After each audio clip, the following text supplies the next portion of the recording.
Perkenalkan, nama saya Maria Dolorosa Diriliwa sebagai moderator. Kami dari kelompok 3 akan mempresentasikan hasil kerja kelompok kami mengenai permasalahan di masyarakat yakni tentang pengolahan sampah di lingkungan sekolah dasar. Jadi, permasalahan yang kami angkat merupakan permasalahan hasil mereview dan analisis jurnal ataupun artikel. Kepada teman-teman yang memaparkan materi, saya persilahkan. Baik, perkenalkan nama saya Sri Awalia Yuratna Alianingsi dan pada kesempatan kali ini saya akan menjadi pemateri pertama untuk menyampaikan materi mengenai pengelolaan sampah di lingkungan sekolah dasar. Untuk mengawali pembahasan, saya akan menjelaskan bagian pertama yaitu latar belakang masalah. Kebersihan lingkungan sekolah merupakan faktor penting dalam menciptakan suasana belajar yang sehat, aman, dan nyaman. Namun, hingga saat ini masalah sampah di lingkungan sekolah dasar masih sering ditemukan. Banyak siswa yang belum memiliki kesadaran untuk membuang sampah pada tempatnya, melakukan pemilihan sampah, maupun menjaga kebersihan lingkungan sekolah secara berkelanjutan. Berdasarkan hasil penelitian yang dipublikasikan dalam Pedagogic Journal of Islamic Elementary School, pengelolaan sampah di lingkungan sekolah masih belum optimal. Rendahnya kesadaran dan keterlibatan warga sekolah dalam memilih serta mengelola sampah menyebabkan permasalahan lingkungan terus berulang. Penelitian lain menunjukkan bahwa masih terdapat perilaku siswa yang kurang disiplin dalam membuang sampah serta kurangnya inisiatif untuk saling mengingatkan pentingnya menjaga kebersihan lingkungan sekolah. Oleh karena itu, masalah pengelolaan sampah di lingkungan sekolah dipilih sebagai isu kebijakan publik yang perlu mendapatkan perhatian serius. Pada bagian yang kedua, identifikasi masalah. Permasalahan yang ditemukan antara lain yang pertama, masih banyak siswa yang membuang sampah sembarangan. Yang kedua, kurangnya fasilitas pemilihan sampah organik dan anorganik. Yang ketiga, belum adanya program pengelolaan sampah yang berkelanjutan. Yang keempat, rendahnya kesadaran warga sekolah terhadap pentingnya kebersihan lingkungan. Yang kelima, belum optimalnya keterlibatan orang tua dan masyarakat dalam mendukung program kebersihan sekolah. Yang ketiga, mengapa masalah ini penting? Masalah sampah dapat menimbulkan berbagai dampak negatif, antara lain lingkungan sekolah menjadi kotor dan tidak nyaman, menimbulkan bau yang tidak sedap, menjadi sarang penyakit, mengganggu proses belajar mengajar, dan menurunkan kualitas kesehatan warga di sekolah. Penelitian menunjukkan bahwa pengolahan sampah yang baik dapat meningkatkan kesadaran lingkungan siswa sekaligus menciptakan lingkungan belajar yang lebih sehat dan nyaman. Pada bagian yang keempat, pihak yang terdampak. Yang pertama, siswa, yang kedua, guru, yang ketiga, kepala sekolah, yang keempat, petugas kebersihan, yang kelima, orang tua siswa, dan yang terakhir, masyarakat di sekitar sekolah. Perkenalkan, saya atas nama Silviana Susana Sasamuro dengan NIM 2401180043. Di sini saya membahas tentang alternatif kebijakan. Alternatif yang pertama, penyediaan tempat sampah terpilah. Sekolah menyediakan tempat sampah organik, anorganik, dan B3 di berbagai titik strategis sekolah. Keuntungannya, yang pertama memudahkan siswa memilah sampah, yang kedua meningkatkan kesadaran lingkungan, yang ketiga mendukung program daur ulang. Kerugian, membutuhkan biaya pengadaan, memerlukan pengawasan agar digunakan dengan benar. Alternatif kedua, program bank sampah sekolah. Siswa mengumpulkan sampah anorganik yang dapat didaur ulang, kemudian ditimbang dan ditukar menjadi tabungan atau poin penghargaan. Keuntungan, mengurangi volume sampah, menumbuhkan kebiasaan memilah sampah, memberikan nilai ekonomi.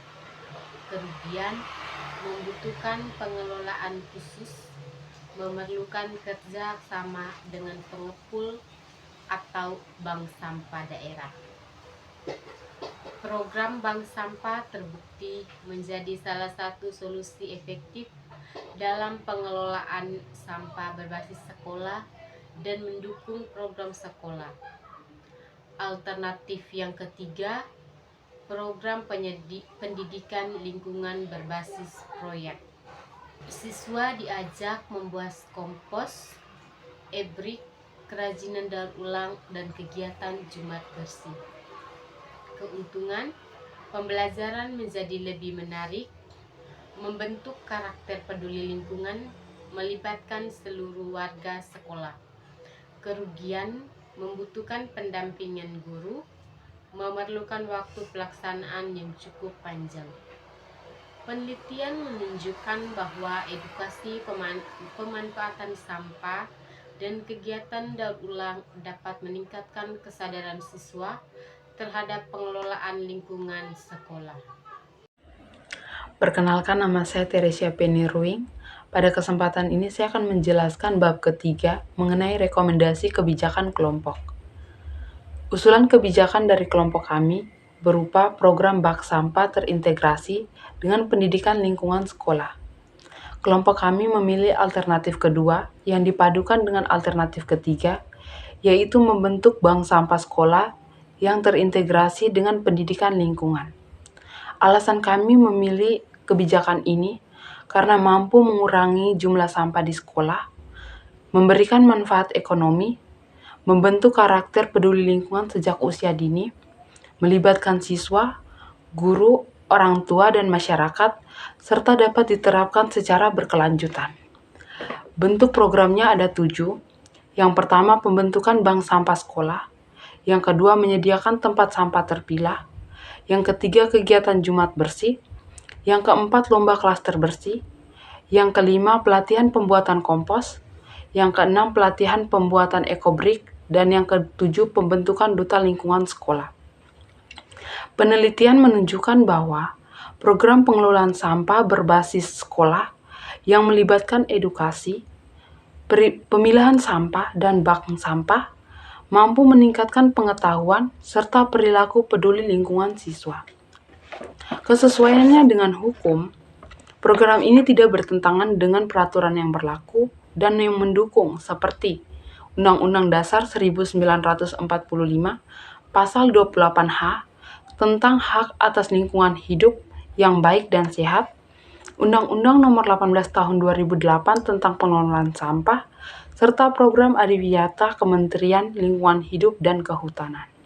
Halo semuanya, perkenalkan nama saya Kristiani Golna. Saya sebagai pemateri keempat yang membahas tentang rencana aksi atau action plan.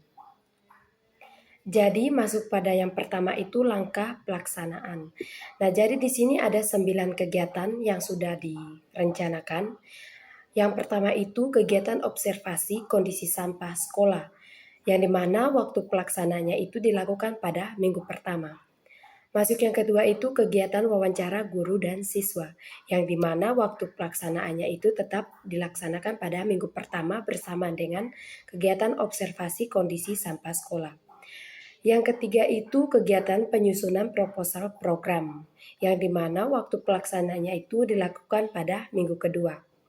Yang keempat, kegiatan presentasi kepada kepala sekolah, yang dimana kegiatan pelaksananya itu dilakukan pada minggu kedua bersamaan dengan kegiatan penyusunan proposal program. Nah, kegiatan yang kelima itu kegiatan pengadaan tempat sampah terpilah, yang dimana waktu pelaksananya itu dilakukan pada minggu ketiga. Dan yang keenam itu kegiatan pembentukan bank sampah sekolah, yang dimana waktu pelaksananya itu dilakukan pada minggu ketiga, yang dimana dia tetap bersamaan dengan kegiatan pengadaan tempat sampah terpilah. Nah, kegiatan yang ketujuh itu sosialisasi kepada siswa, yang dimana waktu pelaksananya itu dilakukan pada minggu keempat. Kegiatan yang kedelapan itu kegiatan pelaksanaan program. Jadi waktu pelaksananya itu untuk kegiatan pelaksanaan program itu dia akan dilakukan secara berkelanjutan atau tidak dilakukan 1 minggu atau 2 minggu saja. Jadi untuk kegiatan pelaksanaan program ini dia akan dilakukan secara berkelanjutan. Nah, yang ke-9 itu kegiatan monitoring dan evaluasi. Jadi, kegiatan ini dia akan dilakukan setiap akhir bulan. Jadi setiap bulan itu pasti adanya kegiatan monitoring dan evaluasi dari semua atau dari ke-8 kegiatan-kegiatan sebelumnya yang sudah dilaksanakan.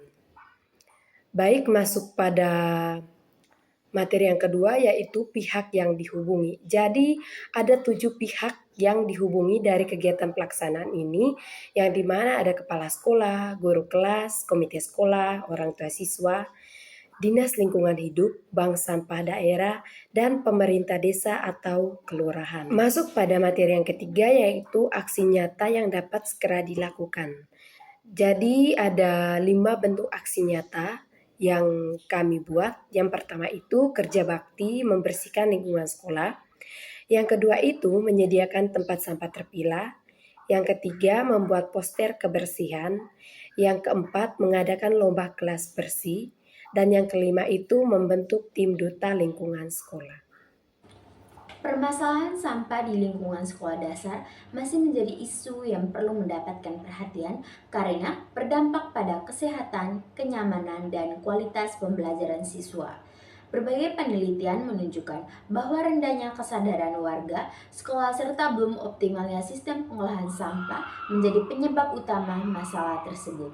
Solusi yang direkomendasikan adalah penerapan program bank sampah terintegrasi dengan pendidikan lingkungan sekolah karena mampu mengurangi volume sampah, meningkatkan kesadaran lingkungan, serta memberikan manfaat ekonomi dan pendidikan bagi siswa. Baik teman-teman, demikian saja pemaparan materi hasil diskusi kelompok kami. Sekian dan terima kasih, semoga materi yang kami sampaikan dapat bermanfaat. I just had to let you know you're